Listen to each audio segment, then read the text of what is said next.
Hey guys, OHG here, and I wanted to talk about some stuff today.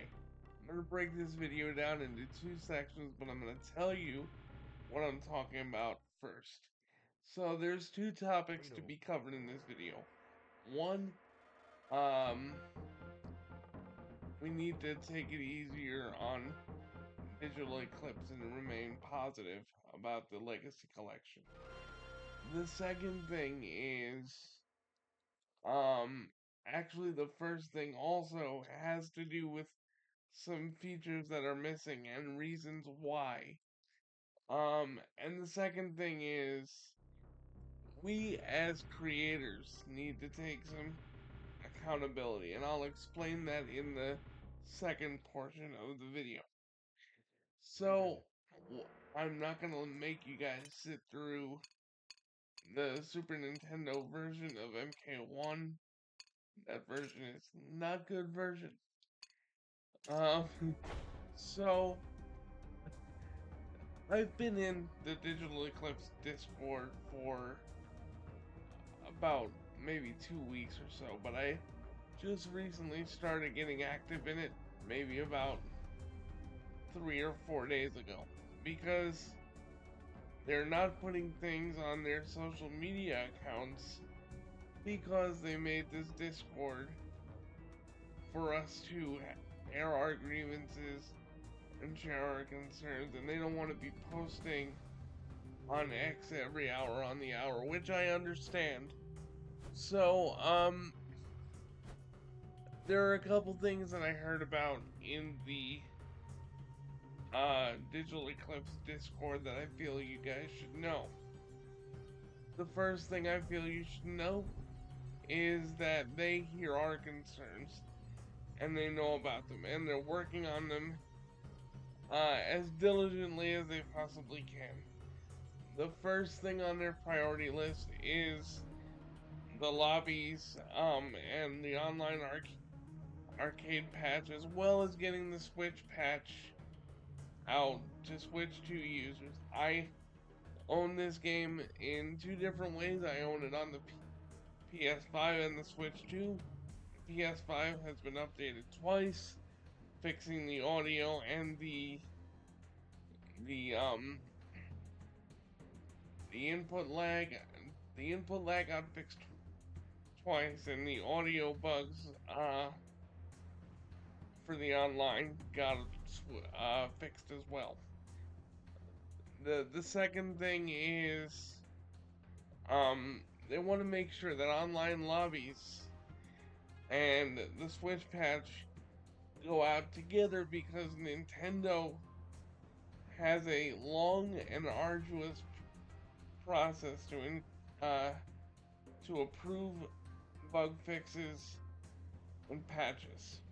Okay, so the Switch patch is coming. It is coming, but it's taking a lot longer because Nintendo's approval process is a little more stringent than PS5, Xbox, or Steam. Uh, the second thing that I want to address that I heard in the Discord is crossplay.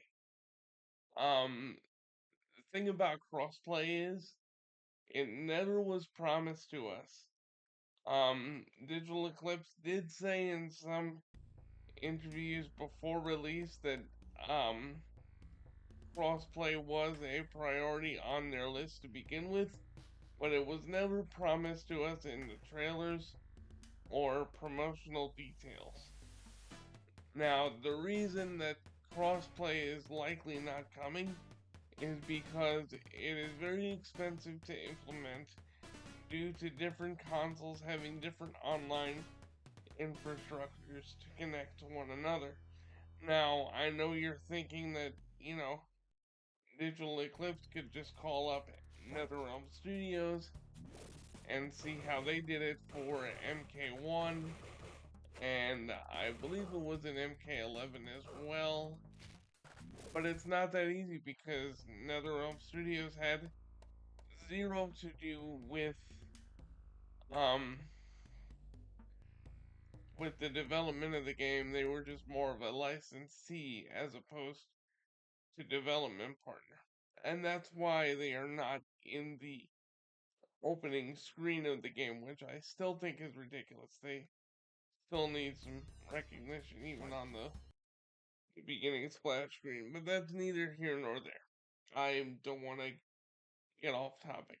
So, crossplay is very tough to implement due to budgetary constraints. Digital Eclipse is not a AAA studio, and they do not have uh an infinite uh uh fund pool to pull from. And the third thing that I'm hearing people say is they want the PS1 port of MK4 and they want MK Gold, and that is more of a licensing thing. And the reason why is not because they don't have the PlayStation emulator set up for the Legacy Collection, because obviously they do with Trilogy. The reason that MK4 PS1 is not there, and the same with MK Gold, excuse me, same with MK Gold, is due to the fact that um, Eurocom development software is defunct and no one knows who owns them anymore. So that's why MK4 and MK Gold are not there. As far as UMK3 Genesis is concerned, I'm not really sure. I thought that was sculpted software, but I could be wrong on that. So I don't know why MK3 UMK3 on Genesis is not there. It's disappointing for sure, even though I hate how MK3 and UMK3 on Genesis sounded. Okay, those are the three things that um I wanted to address on the Digital Eclipse side of things. The other part of this video, I want to address my contemporaries here on YouTube and the rest of social media. First of all, it's important for me to tell everyone that bought this game, uh, myself included, because I am also frustrated like the rest of you. But we need to exercise a level of patience, um, because they're already being a lot more transparent with us than WB was with Mortal Kombat 1. We went through months of radio silence from WB and NRS, but I'm thinking that the silence from NRS came from WB saying, stay as quiet as possible, and so on and so forth. Digital Eclipse made an entire Discord so that we could address our concerns about the Legacy Collection. There's a whole wish list section, so they know what we want, and we have our finger on the pulse of the game, and believe me, so do they. But I feel like there are certain creators out there that I will not mention by name because this is not a drama thing. Um, there are certain creators out there that have a lot of weight in their words. People will follow, and that's understood. You'll follow where you get your information from, and that's fine. But there are some creators out there that have been just doom posting about this game for a while now. And if a creator that I follow tells me don't support this game, game sucks. They're either gonna listen to it or they're not. And unfortunately, a lot of people have listened. I have no doubts that people have canceled on their own volition, but content creators do have a role to play in this as well. I've seen some creators complain about not being able to get matches on Steam. Well, Steam has the easiest refund policy in the world, and people have refunded because they've either gotten tired of waiting or they've listened to your words and refunded the game. And that's why you can't find any matches on Steam. So I think we need to be careful with what we say on videos regarding this, because if we are true MK fans, we want this game to succeed, and it is my belief that Digital Eclipse is working as hard as they can to give us the experiences that we want to have. Okay?